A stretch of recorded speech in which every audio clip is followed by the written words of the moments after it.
శ్రీమాత్రే నమ. జయ గురు దత్తాత్రేయ నమ.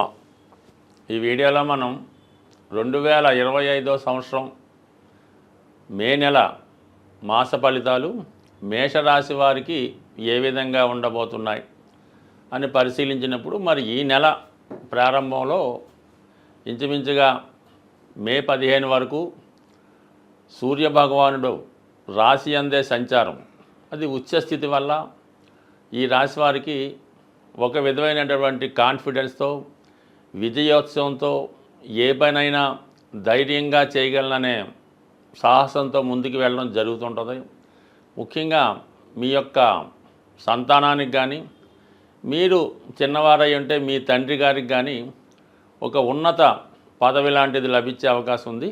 మొత్తం మీద మీ యొక్క పేరు ప్రతిష్టలు చాలా విపరీతంగా పెరుగుతాయి. ఈ సమయంలో మీరు ఏదైనా ఒక కొత్త వృత్తిలోకి కానీ రాజకీయంలో కానీ ప్రవేశించడానికి ఈ గ్రహస్థితి మీకు చాలా అనుకూలంగా ఉండడం జరిగింది. ఇంచుమించుగా మనకి మే 15 తర్వాత ఈ రవి భగవానుడు ధనస్థానంలోకి వెళ్తాడు. అంటే ఇంచుమించుగా మీ కుటుంబంలో ఏదైనా శుభకార్యం జరగడానికి అవకాశం ఉంటుంది. ప్రభుత్వ పథకాలు మీకు అనుకూలంగా ఉంటాయి. అలాగే కుటుంబంలో ఎవరికో ఒకరికి ప్రభుత్వ ఉద్యోగం కానీ ఉపాధి అవకాశాలు కానీ రావడం వల్ల కుటుంబం యొక్క నేమ్ అండ్ ఫేమ్ కూడా పెరిగే అవకాశం ఉంది. అంటే మొత్తం మీద ఈ నెలంతా మీకు రవి యొక్క బలం అనుకూలంగా ఉంటుంది.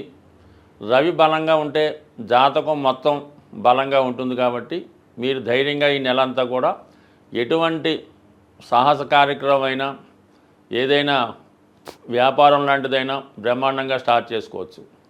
ఇక మనకి పోయిన నెలలో ఏర్పడినటువంటి 6 గ్రహాల్లో ఇప్పుడు 4 గ్రహాలు మాత్రమే 12వ స్థానంలో మిగలడం జరిగింది.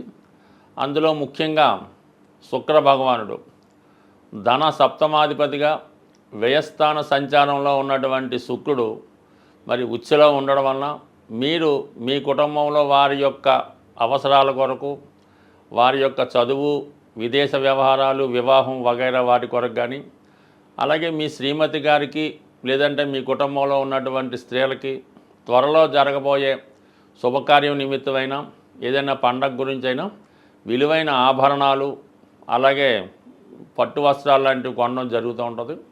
అలాగే మీ యొక్క సౌకర్యం కోసం ఏదైనా ఎక్కువగా దగ్గరలో ఉన్నటువంటి పుణ్యక్షేత్రాన్ని దర్శించడం కానీ ఏదైనా ఒక ఎంటర్టైన్మెంట్ కార్యక్రమంలో పాల్గొనడం కానీ జరిగే అవకాశం ఉంది. అయితే విశేషమైనటువంటి ధన వ్యయం జరుగుతూ ఉంటుంది. సాధారణంగా ధనాధిపతి వ్యయంలో పడినప్పుడు ఆదాయం కన్నా ఖర్చు ఎక్కువ ఉంటుంది. అది శుక్రుడు కాబట్టి గృహ అవసరాలకి గృహంలో విలువైన వస్తువులకి ప్రయాణాలకి స్త్రీల కొరకు అలాగే మన యొక్క సొంత ఆలోచనలు అలవాట్లు హ్యాబీస్ కొరకు వ్యక్తిగతంగా మీరు కూడా విలువైనటువంటి వస్త్రాలు లాంటివి ధరించడం ఖరీదైన వాహనాల్లో ప్రయాణించడం లాంటివి జరుగుతూ ఉంటాయి.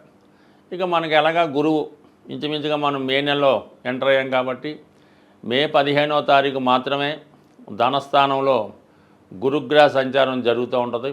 ఇంచుమించుగా భాగ్యాధిపతి ధనస్థానం అవటం వల్ల మీరు ఇంచుమించుగా మీకు ఈ కుటుంబంలో ఏదైనా మీకు పెద్దల దగ్గర నుంచి ఆస్తి రావాల్సి ఉన్నా ధనం రావాల్సి ఉన్నా అంటే గురువుల ద్వారా మీరు ఏదైనా తెలుసుకోవాల్సి ఉన్నా ఇంట్లో ఏదైనా శుభకార్యం జరగాలన్నా గురువు సంపూర్ణంగా సహకరించడం జరుగుతుంది. అంటే 2వ స్థానంలో ఉన్నటువంటి గురువు 2, 6, 10 భావాలను యాక్టివేట్ చేయడం వల్ల కామన్గా ఉద్యోగంలో ఉపాధి అవకాశాల కొరకు చేసే ప్రయత్నాలు ఫలిస్తాయి.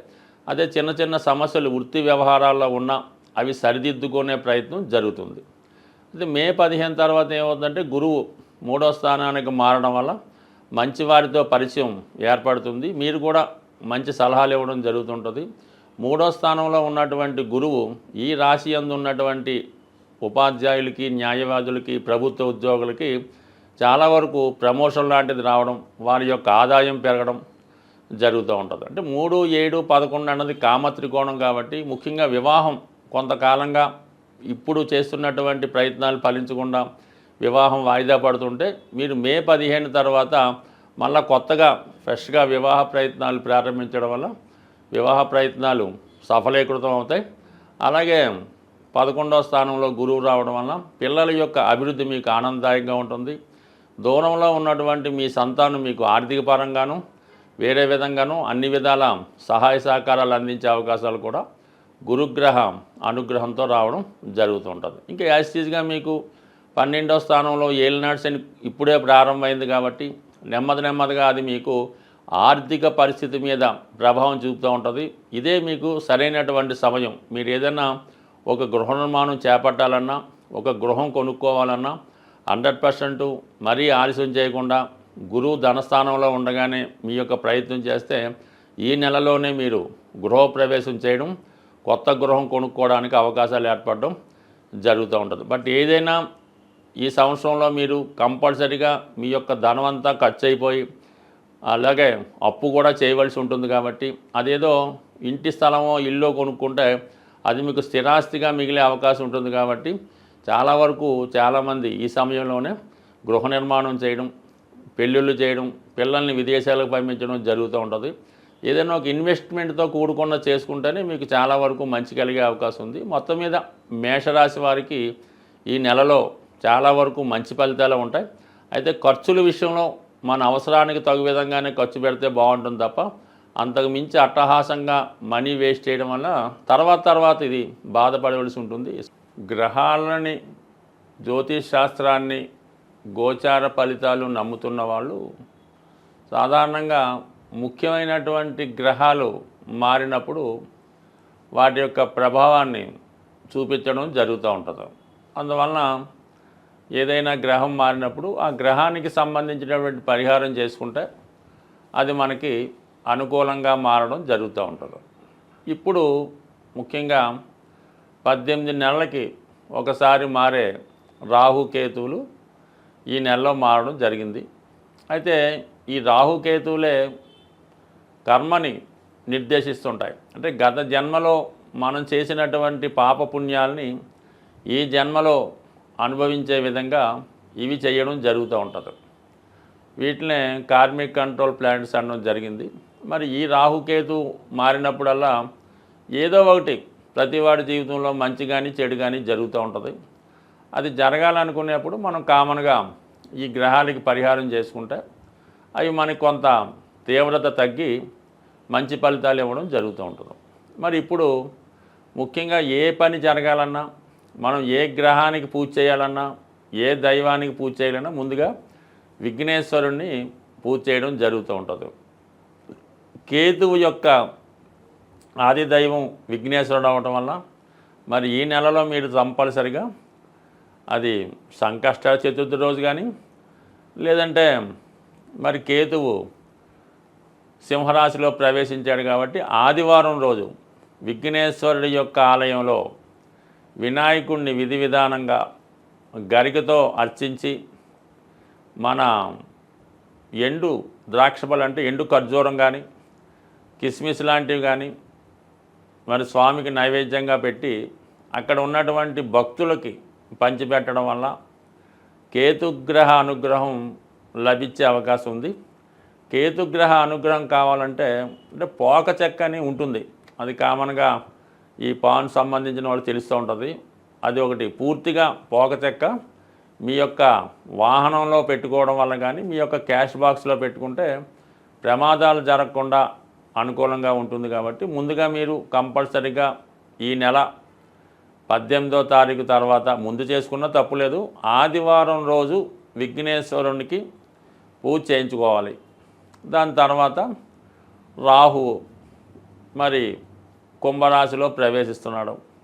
అందుకని రాహు యొక్క అనుగ్రహం కోసం కనకదుర్గ అమ్మవారు శనివారం రోజు కనకదుర్గ అమ్మవారి ఆలయంలో అమ్మవారి కుంకుమర్చన చేసి ఒక నిమ్మకాయల దండ సమర్పించి 18 సార్లు ప్రదక్షిణ చేసి వీలైతే పొలగం నైవేద్యంగా పెట్టి అమ్మవారి ప్రసాదంగా పంచిపెట్టినా పర్లేదు. వీలు లేని వారు కేవలం దర్శనం చేసుకొని 18 ప్రదక్షిణలు చేయడం వల్ల సరిపోతుంది. బట్ ఏదైనా కంపల్సరీగా ఈ శాస్త్రాన్ని నమ్ముతున్న వాళ్ళు మీరు తప్పకుండా ఈ వినాయకుడిని అమ్మవారిని పూజించుకోండి. వీలైతే ఏదైనా ఒక శక్తి క్షేత్రాన్ని, శక్తి పీఠాన్ని దర్శించడం వల్ల ఈ రాహుకేతువుల అనుగ్రహం లభించే అవకాశం ఉంది. బట్ ఏదైనా రాహుకేతు మనకు అనుకూలంగా ఉంటే ఆటోమేటిక్గా మిగతా గ్రహాలన్నీ అనుకూలించే అవకాశం ఉంది. అందువలన కంపల్సరీగా గ్రాసాన్ని చేసుకోండి.